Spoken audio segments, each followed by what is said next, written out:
Hello, and welcome to A Word of Hope for Friday of the 20th week in Ordinary Time. I'm Father Scott Steinkerchner, the editor of the series, and for today and tomorrow we got fun first readings from the Book of Ruth.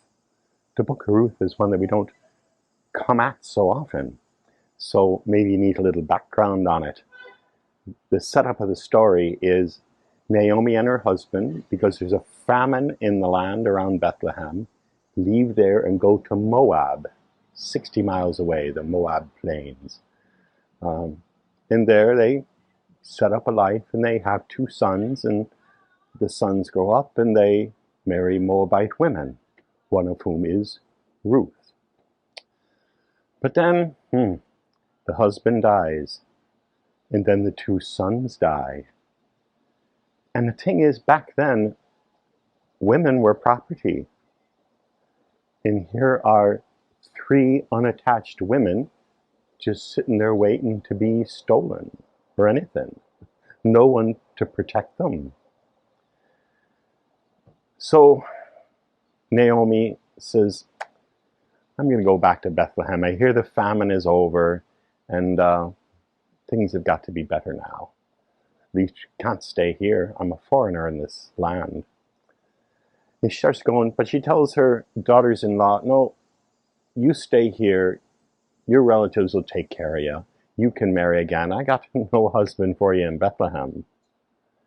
And the one daughter-in-law stays in Moab, but Ruth says to Naomi the famous words, no, wherever you go, I will go. Your people will be my people. Your God will be my God. I'm staying with you. And that's where this reading ends. It's a very popular reading for weddings, you know. But why is Ruth so adamant about staying with Naomi? We're not really told. But that's the whole point. And you need to read the whole book because, you know, we have sections edited out and you don't get the whole story. But I think it's because Naomi was so devastated by the loss of her husband and her sons that she probably never would have made it back to Bethlehem. She would have died along the way, and that's what she really wanted, just to go die somewhere.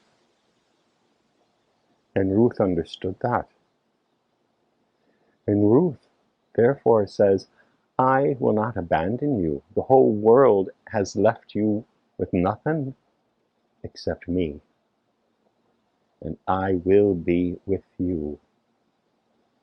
And it's that beautiful example that she gives of that, of care for her mother-in-law who is completely bereft, which is why I think it's such a lovely book in the Bible. It barely mentions God.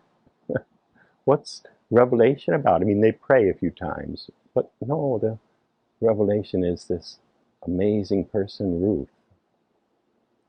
So, how am I challenged by that? Well, lots of people have lots of needs, but sometimes God puts someone in your path that you're their last resort. This is it. And maybe then it's time to go the extra mile. But you don't have to. Everybody said, Ruth, no, you don't owe Naomi nothing. She went the extra mile, or the extra 60 miles, and stayed with Naomi. We'll pick up the story some more tomorrow. God bless.